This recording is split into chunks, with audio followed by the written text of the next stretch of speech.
Bandeko conseil de sécurité c'est kataki kuna na États-Unis to bandaki kozela to zela bino ba vidéo po bino bozana tembe boye bakake bato balandanga mingi bazana tembe balingaka toujours ba preuve mais bakenda ba momo ko luka ba preuve te ko ksanga mutu pasi bandeko na eli bino makambo lekaki kuna na conseil de sécurité bakati bitumba esili normalement de tozabui bitumba esili il faut nanga na M23 Rwanda abimisa batu na ye na Goma na Lubumbashi parce que ngonga esi elelaki sikoyo etikali ke Rwanda ye moko soki alobi ke akobimisa batu na ete na mabele na biso parce que balobi mabele na biso eza mboka na biso donc mutu akokota te na loyenge po azo ba partia na lobake o eza ya bango ngana za kosambela Rwanda po tika biso kimia.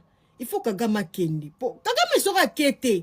Abundi tant d'années à sacrifier vie na ye pour azwa mabele ya Congo à côté na Rwanda.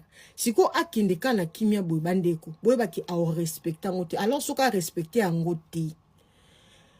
Rwanda ba kolongola ye na makasi.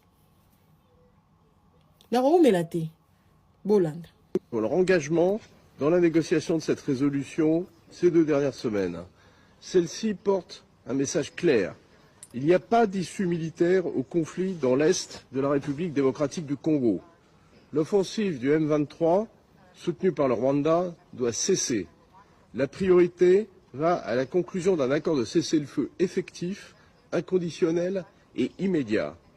Un retour au dialogue est urgent avec l'appui des médiations régionales. La souveraineté et l'intégrité territoriale de la République démocratique du Congo doivent être respectés. Les forces rwandaises doivent se retirer sans délai du territoire congolais, comme l'ont déjà déclaré le secrétaire général des Nations Unies et les membres de ce Conseil. La MONUSCO doit pouvoir mettre en œuvre son mandat pour le bien des populations civiles, sans être entravée dans ses actions ou sa liberté de mouvement. Cette résolution rappelle enfin le rôle clé des processus de Luanda et Nairobi en vue de trouver une solution politique durable qui passe par le retrait complet des forces rwandaises et le démantèlement des FDLR. Monsieur le Président, avec près d'1 million de déplacés et des milliers de morts et de terribles exactions, les populations civiles paient un lourd tribut du fait de l'escalade de ce conflit qui n'a que trop duré. Le M23 poursuit ses avancées dans le sud Kivu au risque de déclencher une guerre régionale. Il est grand temps que le Conseil s'exprime avec clarté pour favoriser une cessation